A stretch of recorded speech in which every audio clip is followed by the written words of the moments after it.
नमस्कार. माझ्या सर्व प्रेक्षकांना दिवाळीच्या खूप खूप शुभेच्छा.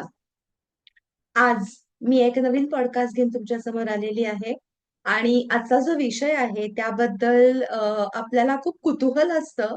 अ, उत्सुकता असते, की हे नक्की काय आहे? हे खरं आहे का? ह्याच्यावरती विश्वास ठेवायचा, नाही ठेवायचा? अनेक त्याच्याविषयी चर्चा आणि त्याच्याविषयी मतमतांतरं आहेत. तो विषय म्हणजे ज्योतिषशास्त्र. आज ज्या आपल्या पाहुण्या आहेत, तर त्यांचं नाव आहे प्रीती दांडेकर आणि लहान आहेत त्या वयाने खूप. कारण ज्योतिषी म्हटल्यानंतर आपल्या डोळ्यासमोर एक इमेज असते. तर त्या फार अशा गंभीर चेहऱ्याच्या आणि अशा थोड्याशा काय म्हणूया, थोड्या वयस्कर, प्रौढ अशा अजिबात नाहीयेत आणि खूप छान पर्सनॅलिटी आहे त्यांची आणि खूप छान गप्पा मारल्या त्यांनी आपल्याशी. आणि ज्योतिषशास्त्र म्हणजे त्यांचा अभ्यास हा वैदिक ज्योतिष पंचांगाप्रमाणे जे फल ज्योतिष ज्याला म्हणतात त्याच्यातही आहे. शिवाय न्यूमरॉलॉजी अंकशास्त्र त्यातही त्यांचा अभ्यास आहे. आणि एवढंच नाही तर टॅरो रीडिंग आणि हल्ली जे आकाशिक रेकॉर्ड्स हे जे आपण ऐकतो त्याविषयी सुद्धा त्या त्या क्षेत्रातही त्यांचा अभ्यास आहे. तर आपण त्यांच्याकडनं या दिवाळीच्या निमित्ताने काही गोष्टी जाणून घेणार आहोत. तर कुठेही जाऊ नका आणि ही पॉडकास्ट पहिल्यापासून शेवटपर्यंत पहा.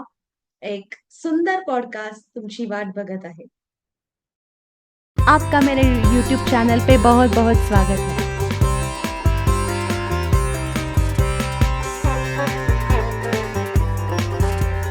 इसी सवाल से मैं शुरू करना चाहूंगी। बता सके कि हाँ ये है। अभी आपका दूसरा प्रश्न। और हम लोग के लिए बिल्कुल ही पहली बार था। मेरे जवानों के लिए भी पहली बार था, मेरे लिए भी पहली बार था।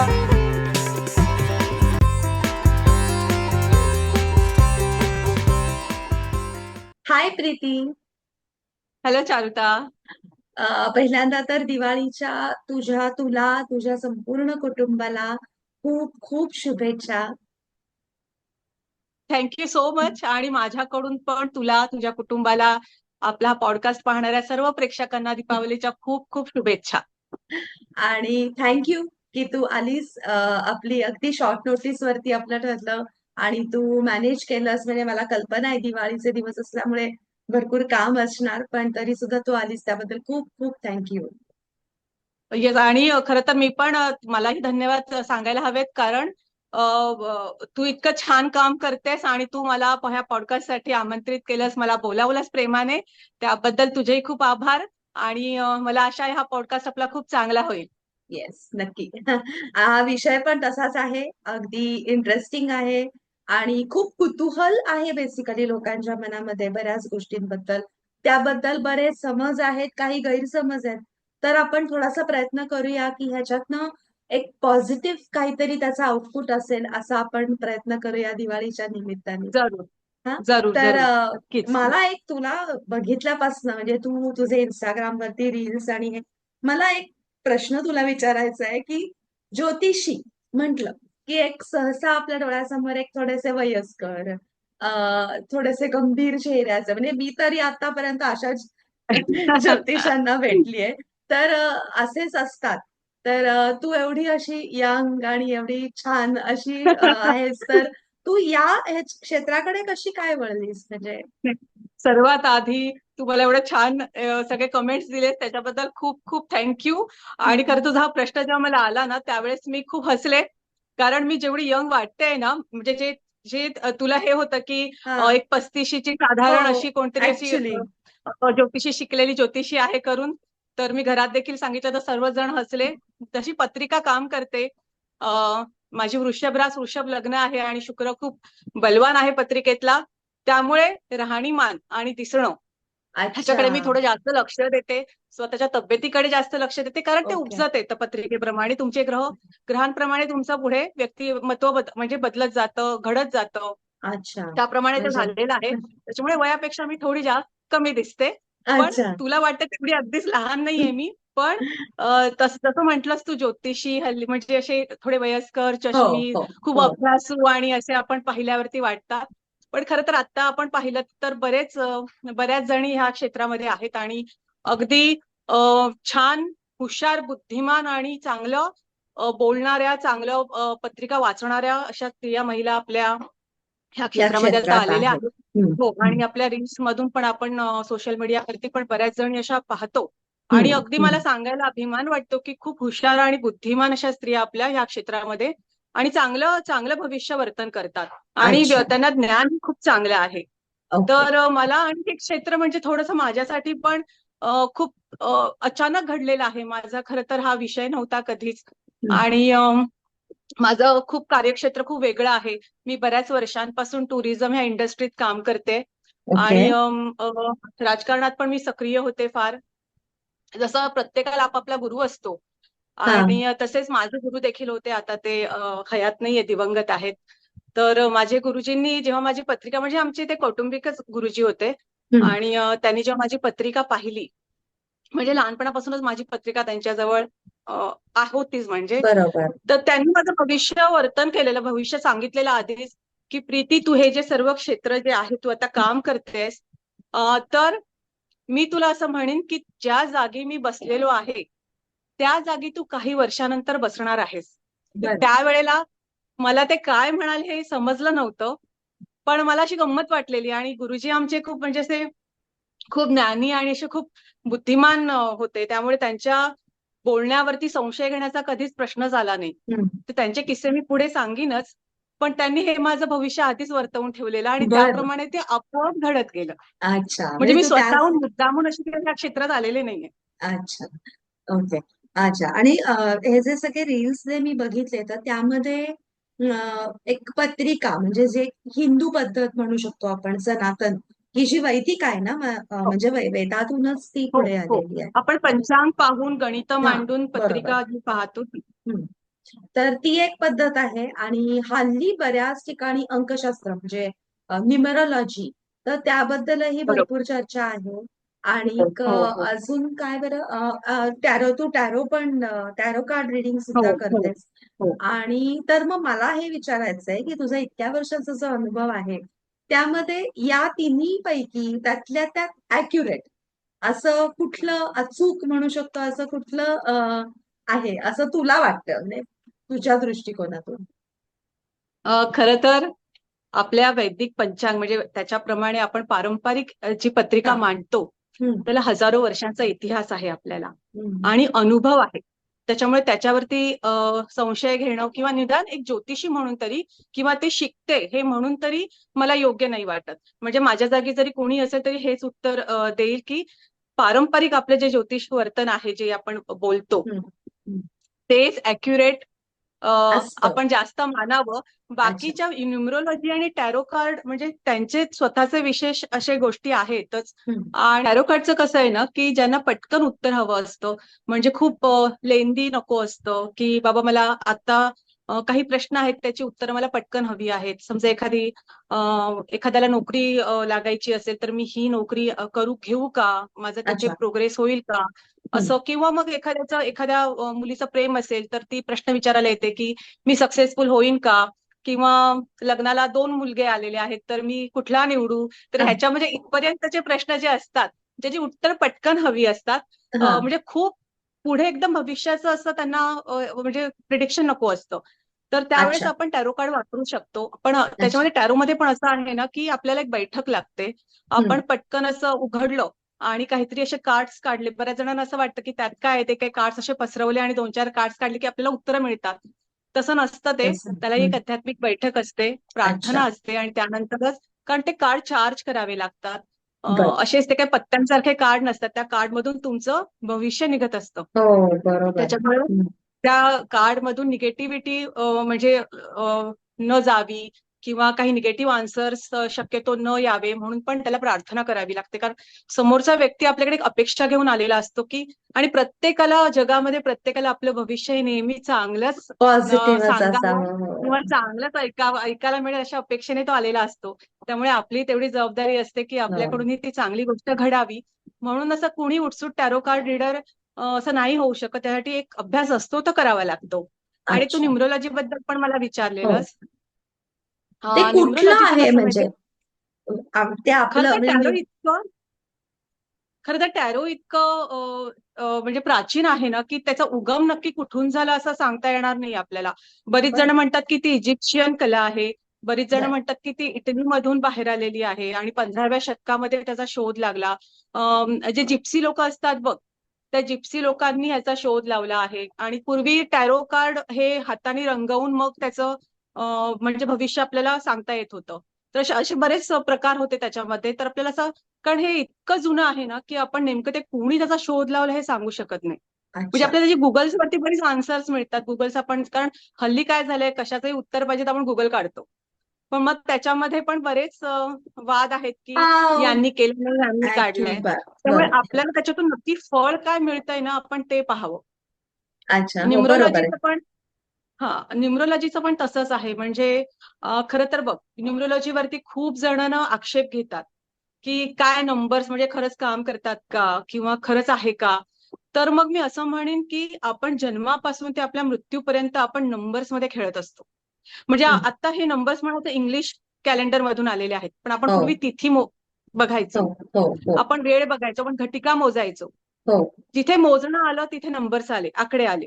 बरोबर आणि शून्याचा शोध तर भारतातूनच लागलेला आहे. तर या सर्व गोष्टी, म्हणजे काही गोष्टी आहेत ना, भले तुमचा विश्वास नसला ना तरी त्या टाळू शकत नाही तुम्ही. तुम्ही हम्म भले ते करू नका, पण काही गोष्टी अभ्यासाने अनुभवाने शिकूनच माणूस पुढे जातो. तर त्याप्रमाणे म्हणजे ज्याचा जसा विश्वास त्याप्रमाणे त्याच्या बरोबर त्या गोष्टी घडत जातात. हम्म न्यूमरोलॉजीचं पण असंच आहे. बरीच जण नावं बदलतात बघ, स्पेलिंग्स बदलतात. हो हो हो त्याच्याने हो मग त्यांचं एकदम नशीब फळफळतं. एकता कपूर तर आपल्या डोळ्यासमोरच आहे. तिने अगदीच तिच्या अगदीच हो सगळे स्पेलिंग, असे बरीच जण ऍक्टर ऍक्ट्रेसेस आहेत, त्यांनी आपल्या नावांमध्ये ए वाढवलाय, सी वाढवलाय, किंवा असं बरंच काही काही केलेलं आहे आणि हो त्याचा त्यांना पॉझिटिव्ह परिणाम मिळालेला आहे. पण बरोबर फक्त ते तुम्हाला देण्यासाठी ना, ते करण्यासाठी अतिशय म्हणजे त्या अभ्यासू त्या गोष्टींमध्ये पारंगत म्हणजे पाहिजे. हम्म म्हणजे उगीच कुठेही जाऊन तुम्ही करू शकत नाही, कारण मग त्याचे उलटे परिणाम तुम्हाला मिळू शकतात. अच्छा हम्म. तर जसं म्हटलं की आता बघ, आपण रोजचे पैसे मोजतो, आपल्या हातात रोजचे पैसे असतात, हो कुठल्या कुठल्या तरी कामासाठी आपण देत घेत असतो. हम्म. तेही नंबर्सच आहेत. हो म्हणजे तुम्ही नंबर्स पासून तुम्ही तुमची सुटका मृत्यूपर्यंत नाहीच. करूच त्यामुळे शकत तुम्ही नाही नंबर्स टाळूच शकत नाही. हम्म. म्हणून न्यूमरोलॉजी म्हणजे कुठलंही, न्यूमरोलॉजी असू देत, टॅरो असू देत, किंवा आपलं पारंपरिक ज्योतिष असू देत, तुम्ही आहारी जाऊ नका.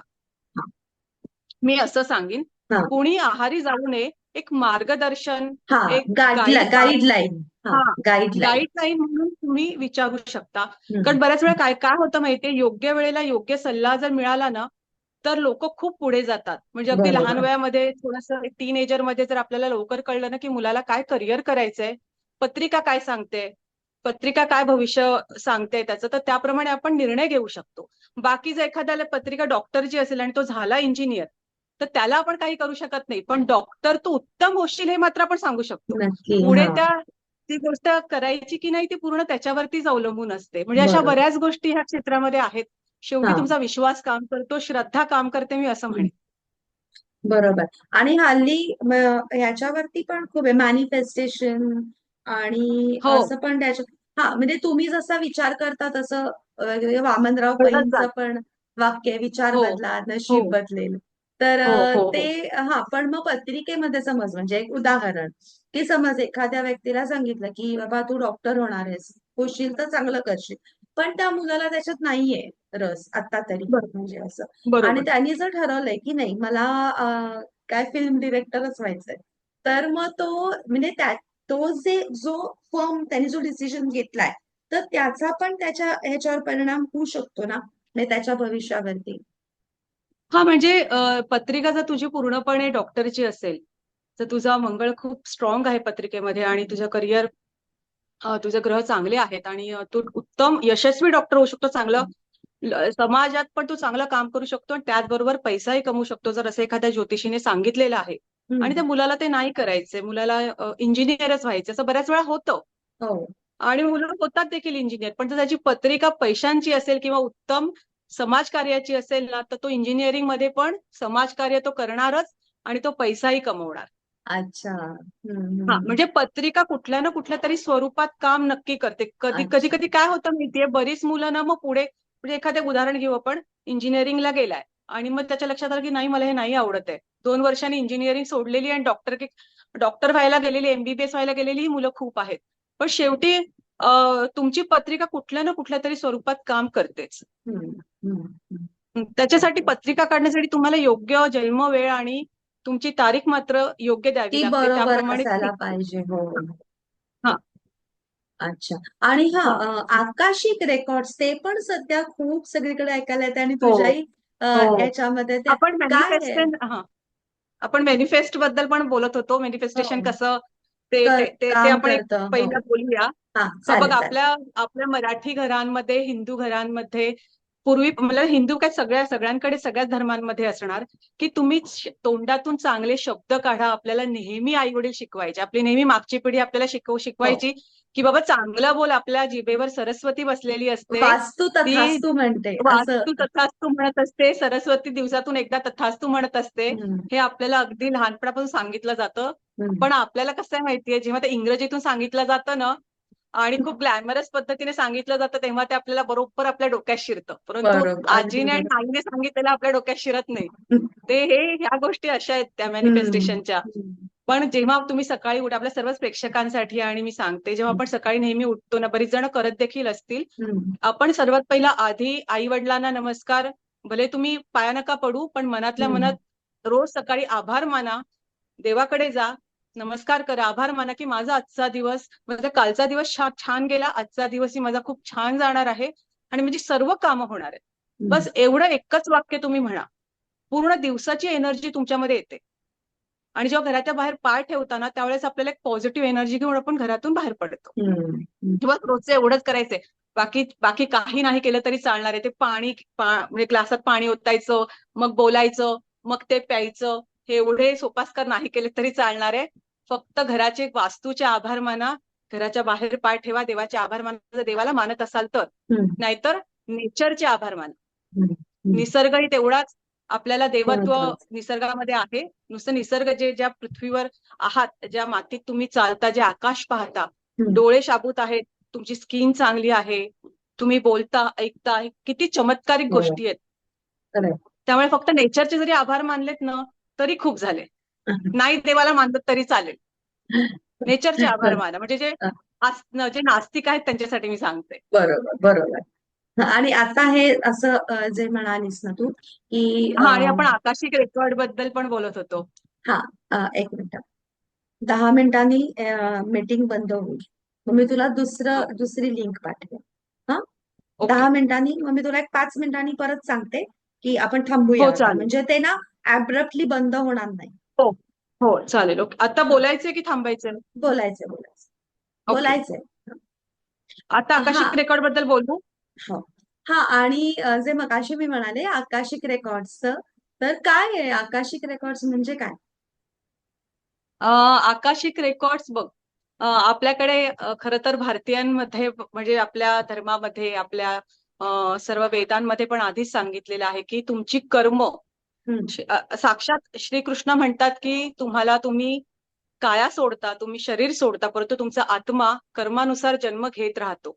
बरोबर. अगदी तेच आहे, जे आपल्याकडे आहे तेच सगळीकडे पसरलेलं आहे. आणि तुमची कर्म जी आहेत, मागच्या जन्माची, त्याच्या आधीची, आत्ताची, ही सर्व रेकॉर्ड होतात.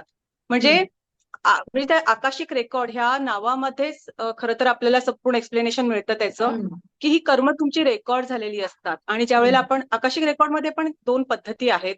आणि खरं तर हा खूप मोठा विषय आहे. ह्या पॉडकास्टमध्ये एवढा पटकन बोलता येईल की नाही मला डाऊट आहे, पण तरी पण जेवढं जमेल तेवढं मी एक्सप्लेन करते.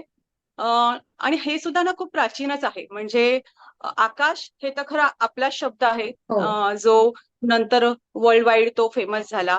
आणि याच्यामध्ये पण शोध कुणी लावला, आकाशिक रेकॉर्डची प्रेयर कुणी बनवली वगैरे, ह्याच्यामध्ये पण बरीच 2-4 नावं आहेत. आणि ते काम कसं करतं ना, याच्यासाठी मी तुला एक उत्तम उदाहरण देते. आता खरंच आपल्याकडे सोशल मीडियातून आकाशिक रेकॉर्ड बद्दल खूप माहिती झालेली आहे. आणि मराठी पॉडकास्ट पण कमी असतील, पण मला वाटतं 1-2 झाले असावेत कदाचित. पण हिंदी आणि इंग्रजी पॉडकास्ट ह्या विषयावरती खूप झालेले आहेत. आणि आणि सोशल मीडियावरती ह्याची प्रसिद्धी पण ह्या लोकांना खूप मिळालेली आहे. आणि त्याच्यामुळे मग आपल्याला हे काही असं आहे ते कळलं. खरं तर हे सगळं शिकताना ना, म्हणजे आकाशिक रेकॉर्ड शिकण्याचं माझं काही असं हे नव्हतं की मी शिकावं करून, कारण मला स्वतःलाच ते कितपत डाऊटफुल होतं की मी करू की नको करू नेमकं, कारण मला उत्सुकता माझी बसून देत नाही. हम्म. त्यामुळे मी म्हटलं नाही, आता हे एवढं केलेलं आहे तर एक आपण करून पाहू, एवढं आपण काय आहे, काय ऐकतो एवढं सतत, म्हणून ते मी केलं. हम्म. आणि तुझा विश्वास नाही बसणार, मी एक उदाहरण देते ते त्याच्यावरती, की माझ्याकडे कशी केस आलेली एका टीनेजर मुलीची. मुलगी फक्त 14 वर्षांची होती. आणि तिला ना 2 महिने झोप लागत नव्हती अजिबात. म्हणजे ती रात्रभर जागी असायची, डोळे टक्क जागे, आणि आकाशाकडे म्हणजे सॉरी म्हणजे छताकडे अशी आड्याकडे हा. बेडरूम मध्ये हा अशी पंख्याकडे बघत जागी असायची. तर तिच्या आईने मला फोन केला की तुम्ही कराल का हे. तर ही सतत जागी असते 2 महिने. आम्ही सायकॅट्रिस्टची ट्रीटमेंट पण आमची सुरू आहे. म्हणजे आम्ही नेलेलं तिला की ती अशी का करते, करून एवढी हायपर का होते. आणि खूप चिडचिड चिडचिड अशी शांत मुलगी होती, पण स्वभाव अचानक बदलला. तर तुम्ही एक करा, पण आई शेवटी आई ना, 4 प्रयत्न तर ती करणारच. ती एकदम करणारच. एवढी हुशार मुलगी माझी अशी अचानक का एकदम हे झाली, म्हणून ती चिंता करायला लागली. हम्म. तर मी म्हंटल की ठीक आहे, आणा तर खरं आपण पाहूया. म्हणून ती मुलगी माझ्याकडे आलेली. आणि आकाशिक रेकॉर्डची एक पद्धत आहे की तुम्ही प्रेयरने करू शकता किंवा तुम्ही एंजल्स बोलवू शकता.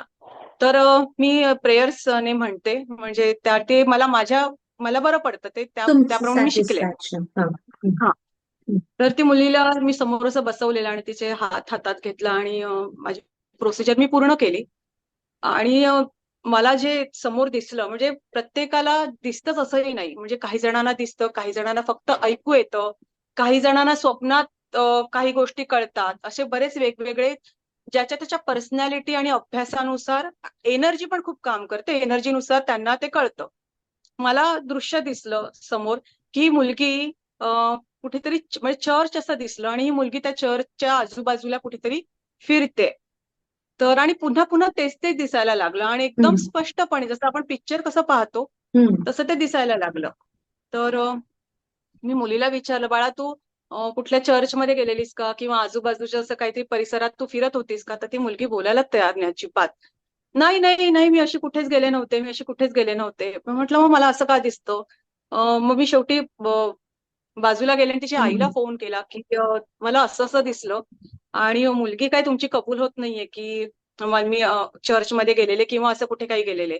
तर म्हणे हो, ती गेलेली. मला आठवतं तिची ख्रिश्चन मैत्रीण आहे, तिच्यासोबत ती चर्चमध्ये गेलेली. मग तिची आई त्या मुलीशी बोलली, आणि मग आईने विचारलं. मग मला तिने फोनवर सांगितलं की ही गेलेली आणि तिला सिमेट्री पाहायची होती. त्या ख्रिश्चन लोकांची दफनभूमी पाहायची होती की ते कसं असतं. अर्थात टीनेजर मुलगी, तिला उत्सुकता होती की नेमकं तिथे काय करतात. आणि ही त्या चर्चच्या बाजूला जी थडगी होती ना, त्या थडग्यांवरती ती चालली. तर तिथून ती काहीतरी बॅड एनर्जी तिने उचलली, तिने ती घेतली, आणि ती त्या दिवसापासून ती पूर्ण मुलगी डिस्टर्ब झाली. आणि मग तिची झोप गेली, आणि मग ती चिडचिड करायला लागली, अभ्यास तिचा बंद झाला. आणि हे सगळं असं घडलं. मग ते उपाय तिला दिला एक करायला. तो उपाय त्यांनी केला 15 दिवस, आणि मग पूर्णपणे ते क्लिअर झालं. आणि मग नंतर तिला पुन्हा डॉक्टरकडे वगैरे कधी असं जावं लागलं. ती झोपेच ना मुलगी, म्हणून ते डॉक्टरकडे गेलेले. तिला झोपेचा काय त्रास, आणि तिचं बीपी हाय व्हायला लागलं झोप नसल्यामुळे. पण हे सगळं क्लिअर झालं, आणि मला आनंद वाटतो की चला मी मीडियम झाले, की काहीतरी माध्यम झालं माझं, की ती मुलगी बरी झाली. बरोबर. अजून एखादी एक असं छोटी किस्सा आहे. कृती, अशी हा कृती हा एखाद्या माणसाला जर त्यांनी हा खूप बरं वाटणार असेल तर किती सॅटिस्फॅक्शन मिळत असेल, मी कल्पना करू सॅटिस्फॅक्शन. शकते. हा म्हणजे आपल्यामुळे नक्कीच. भले म्हणजे कदाचित समोरचा ऐकणाऱ्यांना असं वाटत असेल की काय म्हणजे असं असं होऊ शकतं का, असं घडू शकतं का. पण म्हणजे मला तर ती मुलगी कुठे गेली, काय गेली, आणि 2-3 महिन्यांपूर्वी कुठे गेली त्याचा संबंधच नव्हता माहीत असण्याचा. पण ते प्रत्यक्ष दिसलं, आणि तिच्या आईने नेमकं ते, आणि तिने आईलाही सांगितलं नव्हतं की मी असं कधीतरी ती काही मजा म्हणून मुलगी अशी गेली असेल पाहायला, आणि बरोबर मग आहे. ती तर ते काय फार मोठी गोष्ट नव्हती. पण ती नेमकी तिथे त्या थडग्यांच्या इकडे ती फिरली, आणि तिचं खूप सेन्सिटिव्ह असणार, कारण अशी तर हजारो लोक जातात. कुठल्याही ठिकाणी उभे असतात, जातात, पण होत नाही. पण ज्या वेळेला आपले ग्रह कमजोर होतात, ती वेळ आपली चुकीची असते, आपली एनर्जी कमी पडते, त्यावेळेला आपल्याला निगेटिव्ह असं होऊ एनर्जी शकतं. म्हणजे म्हणजे बाधा होऊ शकते. तुला एक आकाशिक रेकॉर्डचं अजून एक उदाहरण देते आणि गंमत सांगते, जी गोष्ट घडून गेली. एक तर मध्य प्रदेशची एक स्त्री होती आणि तिने मला फोन केलेला की ये हो रहा है मेरे जीवन में और इसका कुछ सोल्यूशन नहीं हो रहा है. म्हणजे तिचा व्यवसाय नव्हता चालत. दुकान होतं तिचं, खेळण्याचं दुकान होतं तिचं. मिस्टर त्या दुकानात बसायचे आणि ते समहाव काही वर्कआउटच होत नव्हतं आणि तिचा तिसरा व्यवसाय होता एक 5 वर्षांमधला आणि ती खूप फायनान्शियली खूप थकलेली ती, करून करून ऍडजस्टमेंट सगळी. तर तुला आप कुछ कर सकते हो क्या? तर म्हटलं ठीक आहे, पत्रिका मुझे नहीं दिखाना है, असं अच्छा. ते मला स्पष्ट म्हणून. हम्म. तिला म्हटलं तू आधी पत्रिका बघू आपण तुझी. हम्म. म्हणाले नाही मुझे पत्रिका नहीं दिखाना है, आप आकाशिक रेकॉर्ड ही मेरा खोलिए. तिने कुठून अच्छा. तरी ऐकलं असणार आकाशिक रेकॉर्ड बद्दल आणि मग ती माझ्या मागेच लागली, नाही तुम्हाला हेच करायचंय करून. तर म्हटलं ठीक आहे. तिचं केलं आणि मला म्हणजे श्रीकृष्ण दिसला त्या विजन मध्ये. असं वाळवंट असं आहे आणि श्रीकृष्ण तिथे वाव. उभे होते. असं भुरकटच असं एकदम भुरकटच दिसलं. हम्म. तर मी तिला म्हटलं की मुझे ऐसे ऐसे दिखा. हम्म. तो बोले श्रीकृष्ण हमारे कुलदैवत आहे. तर खरं तर मला आश्चर्य वाटलं, श्रीकृष्ण कुलदैवत मी पहिल्यांदाच कुलदैवत, हो ऐकलं. हो बरोबर. कदाचित कदाचित त्या बाजूच्या लोकांचं असेल असू शकेल. म्हणून म्हटलं ओके ते म्हणून म्हटलं अच्छा ओके, तो कुछ ऐसा मुझे दिखा, भी पता नहीं है क्या रिलेट हो रहा है, आप जरा सोच के देखिए कुछ ऐसा है क्या. तर म्हणे ती बरेच दिवस डोकं खाजत होती की काय नेमकं काय दिसलं. मी परत एकदा प्रयत्न केला काही दिवसानंतर, पुन्हा तसंच मला तेच विजन दिसलं. शेवटी ती म्हणलं आप घर में ढूंढिए कुछ तो रहेगा. तर आणि आपका कुलदैवत है, मतलब आपका पूजा में तो मूर्ति रहेगी ना. तर बोलते हाँ रहे, मूर्ति तो है, पूजा तो हम लोग श्री कृष्ण भगवान की ही करते हैं और मैं मथुरा भी जाती हूँ, वृंदावन भी जाती हूँ वगैरे, असं बऱ्याच गप्पा झाल्या. मग तिने तिचं घर शोधलं. तेव्हा घरामध्ये तिच्या आजे सासूंनी बाळकृष्ण त्यांच्याकडे होता. बर. तो बाळकृष्ण अडगळीत धुळीत पडलेला, जाळी जळमट आलेली असा तो बाळकृष्ण तिला सापडला. घराच्या म्हणजे जिथे आपण सगळं अडगळीचं सामान ठेवतो ना, त्या तिच्या त्या एका साईडला तो पडलेला, एका छोट्याशा पेटीमध्ये कुठेतरी गुंडाळून असं काहीतरी. तो तिने शोधून काढला. तिने मला फोन केला की प्रीती मुझे ऐसा ऐसे मिला. मी तिला म्हटलं ताबडतोब तो पूजेला घे, कारण तो तुझी. म्हणे ओ मेरा. तिने असा घरात दाखवला तेव्हा ते कळलं की तिच्या आजी सासूपासूनचा तो असणार करून तो आहे. तिने मग त्याला अभिषेक केला, नीट प्रॉपर पूजा सुरू केली आणि तो देवारात ठेवला आणि माफी मागितली आणि त्याच्यानंतर तिचा तो व्यवसाय बऱ्यापैकी चालायला लागला. असं तिने मला 2-4 महिन्यानंतर. मी म्हटलं बाबा तुम्ही कळवत जा तुमचं सोल्युशन, तुमचं हो, चांगलं झाल्यानंतर तुम्ही मला कळवत कळवता, जा. कारण मला तर back of the mind tension राहतं की मी हे पाहिलंय आणि हे खरोखर हे असं कारण हे करायच्या आधी मला पण डाऊट होतं की आकाशिक रेकॉर्ड खरोखर काय आहे आणि हे वर्कआउट होतं की नाही किंवा लोकांना याचा फायदा होतो की नाही. पण मला लाईफ टाईम एक्सपिरियन्स आले त्याच्याने. हा एक हे दुसरा आणि एक तिसरा एक्सपिरियन्स तुला म्हणजे एक आध्यात्मिक, हा आकाशिक रेकॉर्डचा नाहीये, परंतु एक आपल्या मराठवाडा साईडचे एक होते बंधू भाऊ. एकदम म्हणजे असं एकदम गरीब माणूस, स्वभावाला पण गरीब. आणि माझे रील्स पाहून मला कॉन्टॅक्ट त्यांनी केलेलं आणि टेम्पो चालवतात ते भाऊ. आणि मला म्हणाले की ताई मी टेम्पो चालवतो, माझी कंडिशन खूप खराब आहे, पायात घालायला स्लीपर्स पण नसतात. मला ते ऐकून इतकं वाईट वाटलं. तर म्हणे मी खूप मेहनत करतो पण मला हवे तसे पैसे मिळत नाहीत, कारण टेम्पोचं भाडं म्हणजे त्याला जेव्हा ते एखादं मिळणार तेव्हा तो करणार वगैरे, अशा सगळ्या गोष्टी होत्या. तर म्हटलं तुमच्यासाठी मी काय करू शकते. तर म्हणाले माझी पत्रिका बघता का. मी म्हटलं तुमच्याकडे वेळ आणि तुमची तारीख नक्की आहे का. म्हणे हो आहे, मी पाठवतो. मग ते पाहिली, काही एक आध्यात्मिक उपाय दिले. म्हटलं तुम्ही असं असं करा आणि मला सांगा काय झालं ते. पण ते मला रोज फोन करायला लागले की ताई होत नाहीये हो. त्यांना मी हनुमान हे करायला सांगितलेलं, उपासना. तुम्ही श्री हनुमान उपासना करा, त्याच्याने तुम्हाला खूप फरक पडेल. पण ते मला रोज फोन करायचे, कारण ते इतके त्रासलेले होते ना की त्यांना काही आधारच नव्हता. माझ्याशी बोलून त्यांना बरं वाटायचं, बरं काहीतरी वाटलं. एक पॉझिटिव्ह न्यूज काहीतरी मिळायचा. मग ते मला रोज फोन करायचे की ताई काय नाही झालं हो. ताई म्हटलं हो थांबा. म्हणजे मंत्र म्हटलं की पटकन असं काही होत नाही. पी हळद आणि हो गोरी, तुम्हाला थांबावं लागेल. थोडं थांबा, धीर धरा, पण होणार 100%. श्री हनुमान हे साक्षात सदेह पृथ्वीवरती आहेत अशी आपली श्रद्धा आहे. ते संजीवन आहेत, अमर आहेत, चिरंजीव. त्याच्यामुळे हो चिरंजीव आहेत ते. तर तुम्ही हाक मारली का ते येणार. तुम्ही फक्त श्रद्धेने हाक मारा, ते येणार. तर त्यांनी धीर धरला. मग मी जरा दम दिला त्यांना फोनवरती, की असं नाही करायचं, असं रोज असं तुम्ही रोज फोन करून मला विचारून काही होणार नाही, तुम्ही पूर्ण श्रद्धेने ते करा. तर त्यांनी ती उपासना मात्र केली आणि मला 3 महिन्यांनी फोन केला, की ताई मला चांगले कॉन्ट्रॅक्ट मिळतात, मी रोज टेम्पोवर मला एक 500-1000 रुपये रोजचे आता मिळतात. अरे वा माझं वा. ऍटलिस्ट मी माझं घर चालवीन एवढे पैसे मला चांगले मिळतात. अरे मी वा ना वा. देवाला म्हणजे हनुमानाचे आभार मानते. हो, खरंच आहे, म्हटलं खरंच आहे, थँक्यू. म्हणजे असं खरंच आहे. जेव्हा आपण पॉझिटिव्ह ऐकतो तेव्हा बरं वाटतं आणि चला आपण नक्कीच. काहीतरी कुणाच्या तरी उपयोगी पडतोय असं त्याचा आनंद होतो. बरोबर आहे. असा आनंद खरंय, होतो. खरं. आणि लोक आणि घाबरलेली असतात. वैतागलेली असतात. हा, सगळे हा, प्रॉब्लेम लोक असतात. त्रासलेली असतात. बरोबर. आणि एक तो कुठेतरी असा एक त्यांना आशेचा किरण असतो, की काहीतरी आपल्याला त्याच्यातनं काहीतरी दिसेल. बरोबर. आणि चारू, तर तुला एक सांगू का, हा, काय आहे की लोकांना ना ऐकणारं कोणीतरी हवं असतं. खरंय. तुम्ही काही म्हणजे खरं सांगू तर नका, कधी तुम्ही कधी फक्त ऐका मी काय सांगतोय ते. हा खरंय. हा कधी कधी तर मला असं वाटतं की काउन्सिलिंग सुरू करावं, की काय फक्त ऐकण्याचं. म्हणजे बरोबर. म्हणजे ज्योतिषी वगैरे ठीक आहे, हे सगळं आपण करतोच त्यांना, पण त्यांना त्यांचं दुःख जे आहे ना, ते त्यांना बोलून कुणीतरी आपलं ऐकतंय आणि शांतपणे ऐकतंय. आणि त्याचा आपल्याला भले तुम्ही सल्ला द्या, नका देऊ, उपाय ते फळाला येऊ देत, नको येऊ देत, पण ते ऐकून घेतल्याने त्यांना इतकं बरं वाटतं ना, की अर्धे त्यांचे प्रॉब्लेम तिथेच सॉल्व्ह होतात.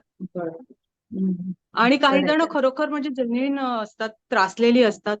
आणि काही जण उथळपणे पण करतात कॉन्टॅक्ट, ते म्हणजे पण अगदीच आहे. हा काही सगळ्या प्रकारचे बालिश असे अनुभव. प्रश्न हा. असतात. हा, बालिश प्रश्न असतात. मला एक एक तर प्रश्न 15 आहे. वर्षांची मुलगी. अ, आता जे आपण मगाशी पूजेवर आपला काहीतरी विषय झाला तेव्हा, की मला ना एक असं विचारायचं होतं. तर तू म्हणालीस की घाबरलेले पण असतात लोक. तर एक आपल्याकडे ना एक देवाची थोडीशी भीती घालण्याची एक अशी एक पद्धत आहे लहानपणात. हो तू असं केलंस ना हो. तर असं होईल, असं केलंस तर असं होईल. तर काय होतं ना, आता खरंच लोकांचं शेड्यूल खूप बिझी आहे. म्हणजे अगदी शहरांमधनं तर खरोखर खरंच वेळ नाहीये. तर अशा ह्याच्यामध्ये आता रोजची पूजा म्हणजे इच्छा खूप असते करायची किंवा काय. पण ती जी अगदी साखरसंगीची आपली पारंपरिक आहे, की आचमन करा, मग काय आवाहन करा, हे अभिषेक करा, करा. अभिषेक करा. नाही ते काय बरं. आपल्याला रोजच्या रोज शक्य नाही. तर मग एक देवापर्यंत पोहोचेल अशी कुठली एखादी छोटीशी काही रिच्युअल आहे का? एखादा विधी, की अ, हे तुम्ही करा असं? बरं झालं तू हा प्रश्न विचारलास आणि खूप छान प्रश्न विचारलास. अ, आता खरं तर सोशल मीडियामधून इतके रील्स येतात ना, आणि प्रत्येक वेगवेगळ्या पद्धतीने सगळं पूजा साग्रसंगीत सांगत असतात, की आता हे करा, आता ते हो. करा. अरे लोकांना एकतर तेवढा पैसा, म्हणजे जेवढं सामग्री सांगितलेली असते ते, म्हणजे आता बघ, लक्ष्मीपूजन येणार आहे, धनतेरस, तुम्ही चांदीचीच मूर्ती आणा, चांदीचाच कॉईन आणा, तुम्ही सोन्याचंच एखादी वस्तू आणा. अरे नाही परवडत. आता नाही किती परवडत. एवढं खरं. सगळं महाग झालेलं असताना एवढीच फुलं घेऊन या, आज हेच करायचं, आज तेच करायचं, नाही जमत. आणि मग अशा वेळेला काय म्हणतात, त्यावेळेला खूप गिल्ट येतो आपल्याला, की आपण अरे हे करेक्ट. नाही केलं तर होणार नाहीये का, आपल्याला देव पावणार नाहीये का, आपलं हे म्हणजे जे काय आपण जी काय छोटी मोठी पूजा करतो ती आपल्याला फळाला येणार की नाही, असे खूप प्रश्न पडतात प्रश्न आणि असतात. शंका येते. हं. आणि मग श्रद्धा आणि विश्वास ना असं डळमळायला लागतो. खरंय, खरंय. भीतीच वाटायला लागते हा, इनफॅक्ट जास्त. हं. भीती वाटायला, मग हां. देवाची भीती वाटायला लागते. मग त्याच्यापेक्षा मग खूप जण म्हणजे जाऊ देत ना, करायचंच नाही काही, बरोबर आहे. राहू दे, नाहीच करायचं, असं पण बऱ्याच वेळा होतं. हं. तर मी आता आपल्या सर्व प्रेक्षकांना सांगेन, मी काय हं. खूप मोठी अशी ज्ञानी असं काही स्त्री नाहीये, पण माझ्या घरातली मी परंपरा सांगते. माझे सासरे स्वतः अत्यंत श्रद्धाळू आणि पूर्ण सगळं धार्मिक शेवटपर्यंत असं. त्यांनी धार्मिक, हा म्हणजे जे रीतिरिवाज आहेत ते पाळून त्यांनी सगळं मला पण शिकवलं. स्वतःही ते अगदी शेवटपर्यंत करत होते. त्यांनी एक सल्ला दिलेला मला कायम, की प्रीती, तू म्हणजे व्यवसाय आहे तुझा, 2 ऑफिसेस आहेत, तर जेव्हा तू कुठली एखादी पूजा करशील किंवा काय, तर ती तुला जशी जमेल, शक्यतो 100% आपली जी परंपरा आहे ती पाळू. जर ती त्यावेळेला नाही जमली, तर तू काहीही मनामध्ये जी शंका आणू नकोस, की आता काय होणार. काहीही हं. होत नाही. देव म्हणजे तो देव आहे, तो सुप्रीम पॉवर आहे ती. हं. ती सुप्रीम पॉवर क्षमा करायला बसलेली आहे. हं. वाह! तो आपल्याला कधीच रागवत नाही. तो आपल्यावर कधीच चिडत नाही. तो म्हणूनच तो देवत्वाला गेलेला देव. आहे ना. आणि आज तो काहीच मी मागत नाही. आणि तो काहीच मागत नाही. तो म्हणजे अगदी आपल्या नुसतं एखादं झाडाचं काढलेलं फूल जरी चढवलं आणि जो हळद कुंकू जरी देवीला केलं तरी ते तेवढंच पुण्य आहे जेवढं पुण्य ओटी भरून पूर्ण सागर संगीत पंचामृताचा अभिषेक करून करण्याला आहे. फक्त अच्छा. तुम्ही जी श्रद्धा आणि विश्वास हम्म. ठेवून जे करता ना ते फक्त पाहिजे. मग बरोबर. तुम्हाला जेव्हा वेळ मिळेल, तुमच्याकडे पैसा असेल, तुमची श्रद्धा आहे, तर त्यावेळेस तुम्ही सगळं करा. करा ना, सागर संगीत बरोबर. हम्म. पण ते म्हणजे सगळं रोजच्या करा. रोज समज फक्त देवापुढे दिवा लावणं सकाळ संध्याकाळ हो, हो. आणि एक फक्त हात एक जोडणं. काळजी घ्यायची, हम्म. एक काळजी घ्यायची. तुमचा जो देव्हारा आहे, भले छोटा असेल, मोठा असेल, तो स्वच्छ असायला हवा. जाळी जळमटी अजिबात नाही. तुम्ही जे काही करताय ते रोजची पूजा देवाला पुसून धुवून ती रोजची पूजा करा. आणि तेवढाही वेळ मिळाला नाही ना, तर कमी देव ठेवा. एकच फोटो ठेवा किंवा एक दोनच मूर्ती, छोटी मूर्ती पण 2-2.5-3 इंचाच्या वरती मूर्ती ठेवत नाही. नाहीतर मग ते ऍडल्ट पकडलं जातं. बर. मग त्याला 3 वेळचा त्याला नैवेद्य दाखवावा लागतो. पूर्ण पूजा अच्छा. असते. हम्म. म्हणून घरातल्या देव्हाऱ्यामध्ये तेवढी मोठी मूर्ती कधी ठेवू नये. छोट्या. हा. छोटीशी अशी छोट्या मूर्त्या छोट्या ठेवायच्या. तर त्या ज्या तुम्हाला पटकन रोजचं कामावर जायच्या आधी 5 मिनिटात पुसून स्वच्छ होतील अशा तुम्ही ठेवा. तुम्हाला जसं सोयीचं होईल तसं करा. फक्त कुठेही अपमान होणार नाही, मुद्दामून काही केलं किंवा काय होणार आहे अशा श्रद्धा ठेवून शक्यतो काही करू नका. कराल ते छोटंसं करा, मनापासून करा. हम्म. आणि दुसरं एक महत्वाचं की आत्ताच्या कलियुगामध्ये ना नामस्मरण सतत हा एकच उपाय आहे. तुम्हाला मी तर म्हणेन, जर समजा पूजाही नसेल जमत, तुमच्याकडे देव्हारा पण नाहीये, फक्त हम्म. कुठेतरी एखादी छोटीशी गणपती बाप्पाची मूर्ती आहे, तर ती असेल तरी चालेल. फक्त नामस्मरण जर 24 तास तुमच्या मनामध्ये, आता मनामध्ये नामस्मरण करायला आपल्याला ना पैसा लागतो ना वेळ लागतो काही. तुम्ही झोपल्या बसल्या बसल्या बाथरूम मध्ये असताना, आंघोळ करताना तुम्ही सतत करू शकता. नामस्मरणाने तुमची जी कुकर्म असतात ती कमी व्हायला मदत होते. आणि एक वेळ देव नाराज झालेला चालतो चारुता, पण सद्गुरू नाराज झालेले चालत नाहीत. कारण सद्गुरू म्हणजे श्री गजानन महाराज असतील, साईबाबा असतील, जे सदेह होऊन गेले. ब्रह्मचैतन्य हो, किंवा हा, स्वामी सदैव समर्थ. होऊन गेले ह्या पृथ्वीवरती. आपण त्यांना सद्गुरू म्हणून जेव्हा आपण मानतो, त्यावेळेस त्यांचं जेव्हा आपण नामस्मरण करतो, जसं माझे गजानन महाराज आहेत शेगावचे, मी लहानपणापासून त्यांना मानते, तर मी त्यांचं सतत नामस्मरण करत असते. आणि माझे कुकर्म जे आहेत, शेवटी माणूस आहे, हातातून आपल्या पाप घडतंच, तर त्यावेळेस त्यांच्याकडे माफी मागून सतत नामस्मरण करण्यानेच हे पाप कमी होणार आणि आपली पाप करण्याची इच्छा मरते. हम्म. हम्म. म्हणजे जर आपल्या मनामध्ये एखादा वाईट विचार येत असेल आणि नामस्मरण आपलं चांगलं आहे, तर ती इच्छा आपोआप मरते. म्हणजे ते प्रमाण कमी होतं, अच्छा. ओके. वाईट वागण्याचं प्रमाण कमी होतं. आणि हम्म. जसं मी म्हंटल, देव म्हणजे सद्गुरू जे आहेत आपले, ते जर चिडले तर त्यांना कोण मनवणार. देव जर चिडला तर सद्गुरू म्हणू शकतात की नाही, माझी भक्त आहे बाबा, प्लीज तिला माफ कर. पण जर पण सद्गुरू चिडले तर त्यांना कोण सांगणार. म्हणून हम्म. जे तुमचे सद्गुरू असतील ना, तर त्यांचं सतत नामस्मरण करणं हम्म. हा एकच उपाय आहे. हम्म. आणि सद्गुरू नसतील तर बाप्पा आहेत आपले किंवा आपली कुलदेवी आहे, तिचं सतत नामस्मरण करायचं, नमस्कार. हा एकच उपाय आहे. हो, मी पण हे ऐकलं होतं मागे पण, की या युगामध्ये जास्त नामस्मरणाला फार महत्व आहे असं. हो, आणि सतत देवाच्या जवळ तुम्ही राहत असता त्या त्या राहत. निमित्ताने असं. हम्म. आणि तुमच्यात एनर्जी येते, पॉझिटिव्ह पॉझिटिव्ह. एनर्जी. आणि मगाशी ना एक प्रश्न म्हणजे मला असं तुला विचारायचा, तो नामस्मरणाचं बोललीच, पण मगाशी त्या मुलीचा हात मी हातात घेतला असं जेव्हा तू मला म्हणालीस, किंवा आताच आहे की त्या त्या माणसाबद्दल तुला खूप वाईट वाटलं की असं, तर ह्याचा कुठेतरी एक निगेटिव्ह परिणाम तुझ्यावर सुद्धा होत असणार. म्हणजे नॅचरल आहे ना, आपण ते कुठेतरी हो, वाईट हो, वाटतं किंवा, हो, तर मग त्याच्यासाठी तू हो. तुझी मेंटल हेल्थ कशी सांभाळतेस? मी जसं म्हंटल तुला, नामस्मरण आणि मुळात ना ह्या क्षेत्रामध्ये किंवा हे जे काम क्षेत्र म्हणण्यापेक्षा हे जे काम जेव्हा तुम्ही करता ना, तेव्हा तो मनुष्य पॉझिटिव्ह एनर्जीचाच हवा. हम्म. तुमची सकारात्मक विचारसरणी नसेल चारुता ना, तर तुम्ही समोरच्याला पण करू नाही सॅटिस्फाईड शकत. उत्तर देऊ शकत नाही, तुम्ही नाही करू शकत आणि तुम्ही त्याच्यामध्ये पण चांगली एनर्जी निर्माण नाही करू शकत.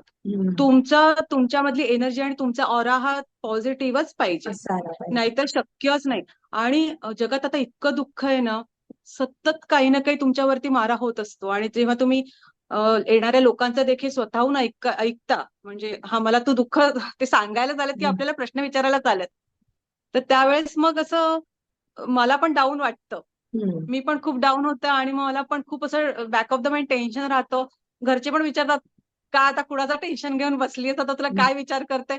म्हटलं अरे त्याचं असं असं प्रॉब्लेम आहे, कधी बिचारा मोकळा होईल त्याच्यातून. मग असं माझ्या मनामध्ये पण येत राहतं सतत, कसं होणार त्या व्यक्तीचं किंवा काय होणार बिचारा, कधी त्याच्या संकटात जे काय संकट आले त्याच्यावरती किंवा जे काय तो विचार करतोय त्याचे प्रश्न आहेत, ते कधी त्याच्यातून सुटका होणार.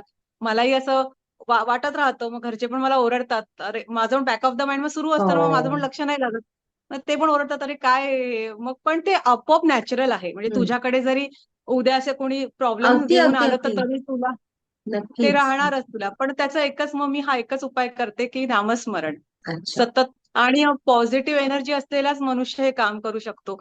तुझं निगेटिव्हिटी असेल तुझ्यामध्ये, विचारसरणी तुझी नकारात्मक असेल तर तू नाही करू तू शकत. दुसऱ्यांना मग कसं ते देणार पॉझिटिव्हिटी? नाही, दुसऱ्यांना तू कसं देणार? करेक्ट. त्याच्यामुळे तुला तुला मानसिक स्ट्रॉंग राहणं गरजेचंच आहे. आणि काय होतं माहिती, मानसिक जेव्हा तुझं खच्चीकरण होतं किंवा तू मनाने जेव्हा डाऊन होते ना, तो शरीरावर परिणाम होतो. त्यामुळे दोन्ही गोष्टी बॅलन्स कराव्या लागतात. आणि मला माहिती की आता आपल्याला हे करायचंय, त्यामुळे मग मी त्याच्या आधीच थोडंसं ध्यान करते, बसते शांतपणे आणि मग तयार होते की आता आपल्याला ह्यालाच काहीतरी चांगलं आज माझ्याकडून तो घेऊन गेला पाहिजे आणि त्याचंही चांगलं जे आयुष्यात घडायला हवं, बस. बरोबर. बाकी काही नाही. आणि मीच नाही, मला वाटतं माझ्यासारखे काम करणारे सगळीच जण असंच करत असावेत, असंच करत असतील. बरोबर आहे. छान. तुझी पर्सनॅलिटी पण खूप छान आहे, खूप गोड आहे, हा, हसी आहे थँक्यू. खूप. थँक्यू. त्यामुळे पण एक समोरच्या थँक्यू. माणसाला बघून पण एक हा, छान होत वाटतं. असेल. ठीक. की थँक्यू सो मच चारुता. की नाही म्हणजे एक पॉझिटिव्हिटी, मला प्रसन्न. ऐकूनच किती पॉझिटिव्ह वाटलं बघा, असं तुझ्याकडून ऐकूनच मला खूप पॉझिटिव्ह वाटलं. एक प्रसन्न व्यक्तिमत्व म्हणतो ना, तसं ते प्रसन्न आहे. एखाद्याकडे बघूनच प्रसन्न वाटतं आपल्याला, तसं ते आहे, ते तसं असणं फार गरजेचं आहे.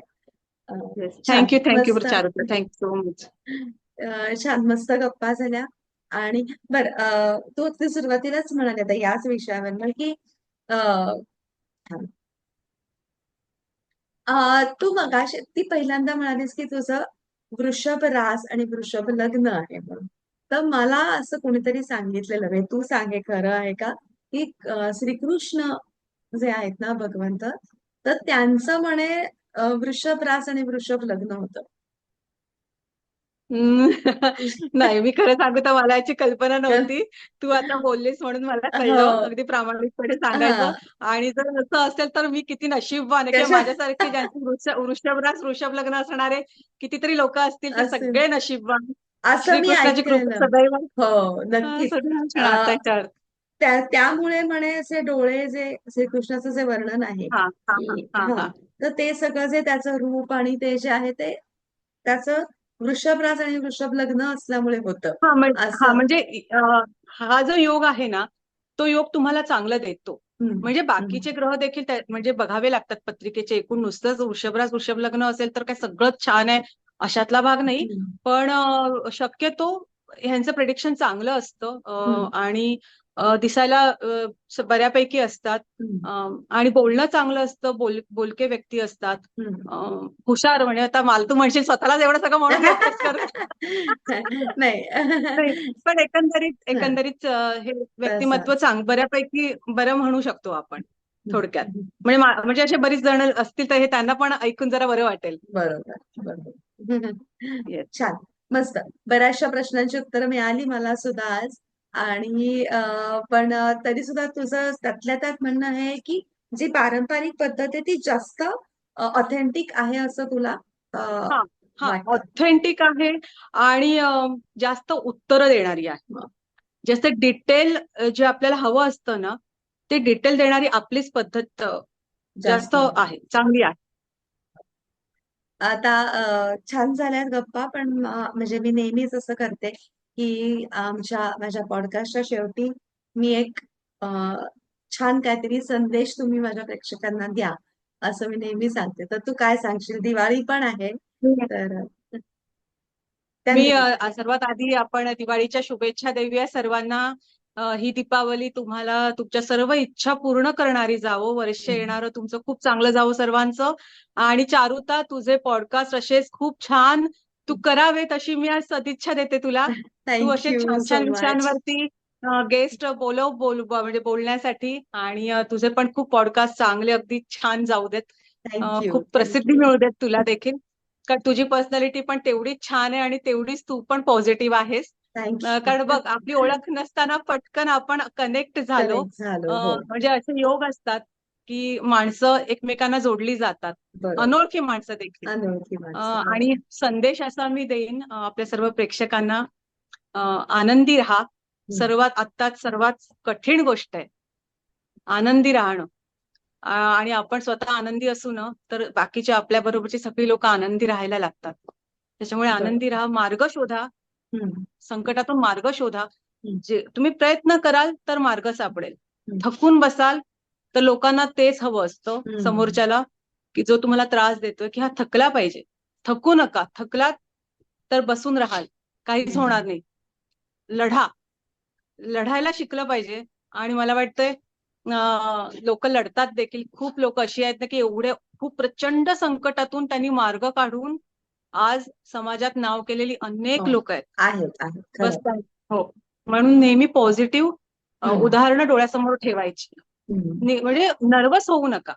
हम्म, आणि आत्ताच्या नवीन पिढीला पण मी हेच सांगेन, नर्वस होऊ नका. हम्म. मार्ग शोधा, मार्ग काढा. आपोआप देव तुम्हाला देत असतो. फक्त तुम्ही हात आपण पुढे करून घ्यायचंय. बरोबर. हात पुढे करून घ्यायचंय. आणि ट्रोलिंगला मस्त. पण अजिबात घाबरू नका. बरोबर, ते आत्ताच्या पिढीला मी होणारच आहे. सांगेन. ते होणारच आहे. बस. बरोबर. येस. येस. मस्त. छान. थँक्यू आणि थँक्यू तुला पण happy Charuta. Diwali. Yes. Thank you thank you so thank you. Much. पुन्हा लवकरच भेटू. येस, नक्की. तू मगाशी म्हणालीस ना की आकाशिक रेकॉर्ड्स वरती एक वेगळी आपण हा थोडक्यात हा, होणार नाही सिरीज करू सांगून, शकतो. तर आपण एक करू शकतो ऍक्च्युली त्याच्यावरती. हो हो, हो. तर आपण नक्की ह्याचा नक्कीच विचार करू आणि भरपूर पुन्हा बोलायला आवडेल मला तुझ्याशी. हं? नक्कीच आणि नक्कीच. तू थँक्यू पण सो मच. मला पण खूप अशीच रील्स थँक्यू. बनवत राहा, लोकांना अरे असंच पॉझिटिव्हिटी देत राहा. Thank you yes. So much. आताच आपण एक छान पॉडकास्ट ऐकली. प्रीतीशी मस्त गप्पा झाल्या आणि तिने खूप काय काय आपल्याला छान छान सांगितलं आहे. तर तुम्हाला सगळ्यांना पुन्हा एकदा माझ्याकडून सुद्धा दिवाळीच्या खूप खूप शुभेच्छा. आणि पॉझिटिव्ह राहा, आनंदी राहा आणि माझ्या चॅनलला लाईक, सबस्क्राईब करायला अजिबात विसरू नका. हॅपी दिवाळी.